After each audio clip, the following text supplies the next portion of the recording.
Hey guys, welcome back to For the Health of It. I'm Sean McAnally here with Dr. John Hall and Dr. Bill McAnally. Guys, today we're going to talk about the activation of the apoptosis cellular pathways.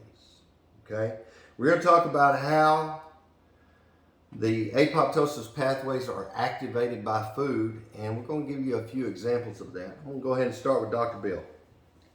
Thank you. Yeah, you know, this probably all started with the Russians using Siberian ginseng.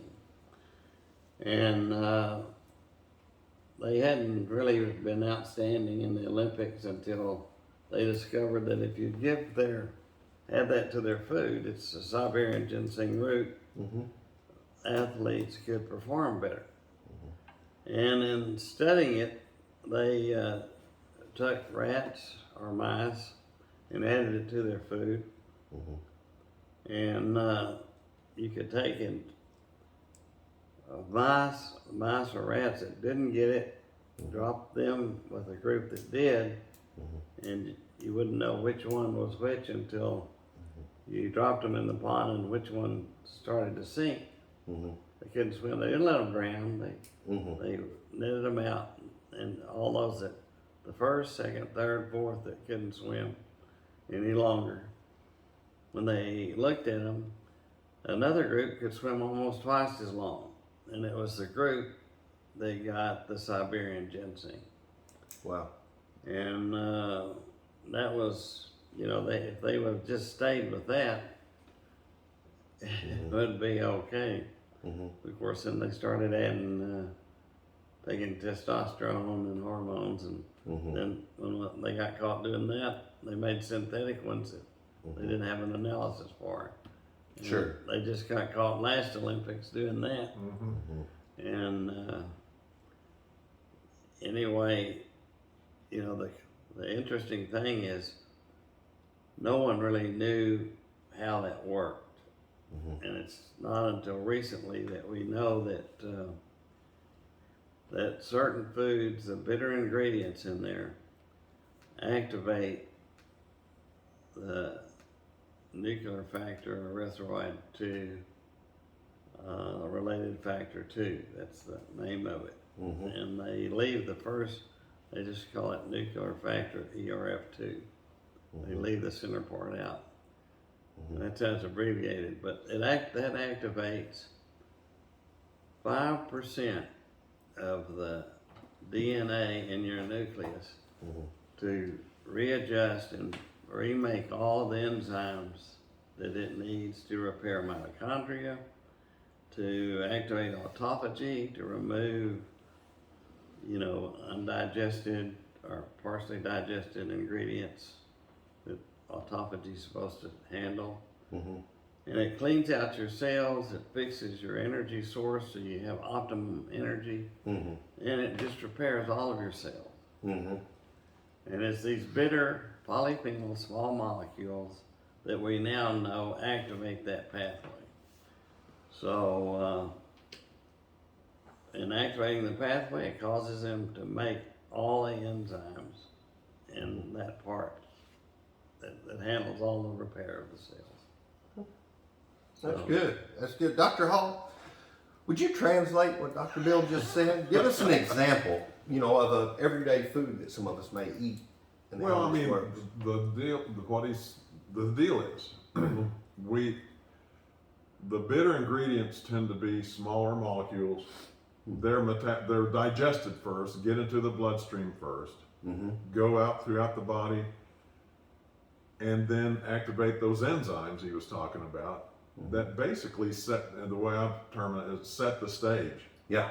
Set the stage for all the following. So the rest of the nutrients that we're eating in our foods are digested later. It takes longer to break them down. They get into the bloodstream. They come in and come to the stage that's already been set, and then they can go ahead and do what they supplied molecules that are needed to build other parts of the cell or whatever, or repair.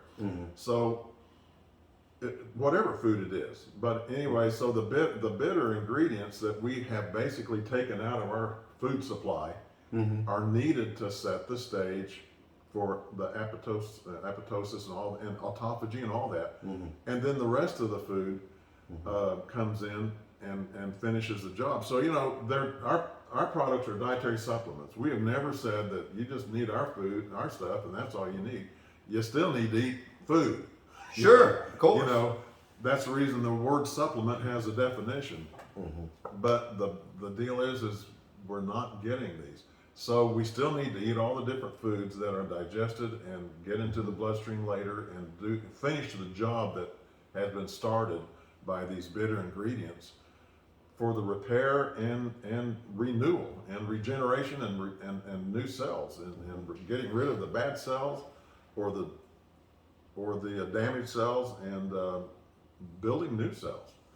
Yeah, And, you know, and keeping us healthy. you had mentioned an example of a food that we can, you know, literally, you know, see it working, if you will. What you mentioned asparagus earlier. Yeah, well, asparagus. Okay. Yeah. You said something about asparagus. I can't remember. Yeah, what we you said. were talking about asparagus, and Dr. Bill mentioned, he Yeah. said that's why, You an can- example of it, that's why when you eat it, very shortly after that, when you have to go to the restroom, number one, guys, you know, urine. Anyways, when you have to go to the restroom, You can tell you've you eaten can asparagus. tell you've eaten asparagus. You know what we're talking about if you ever eat asparagus. There's a fragrance, if you will. Yeah, and that's the bitters that have already gone in and opened up, set the stage for the rest of the nutrients. And then later on, as the rest of that food, that meal that you've eaten, that you ate along with the asparagus, come along and then doing the job and finishing the job. Yeah. So you need all the nutrients, and that is part of the deal. Is why most supplements have one ingredient. They basically make a drug out of them, and we believe in supplying The whole. the whole plant part. It's not a whole plant, but if it's the root of the plant or the stem or what the fruit part of the plant that contains all the nutrients that you need, including the bitter ingredients, and then all the other food that we are eating, you know, that helps do the job. But you need the whole thing to get the job done, and we need these bitter ingredients to help set the stage for that process. You need the whole food. Yeah, that's good. And what's happening is the scientists are realizing that.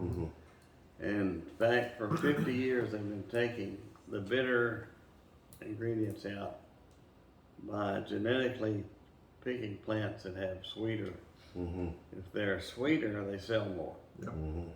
And even they went so far as to say, well, these bitter ingredients must be toxic. Yeah. But now they realize that the way God made the food was so the food could tell our body what was coming. Make the enzymes, because only without the enzymes you don't repair anything. Right. Hence, everybody's getting sicker all the time. That's right. Yeah. And now that they're recognizing that, they're starting to try to figure out how to genetically put that back in the food. Genetically unscrew it up. Unscrew up what they screwed up. Yep. That's good. Guys, I hope that you got benefit from this. Very important. And I really hope you made it this far in the video, because just like if you don't have the whole plant, you don't get the whole picture. You don't listen to this whole video, you don't either. So, guys, until next time, this is for the health of it.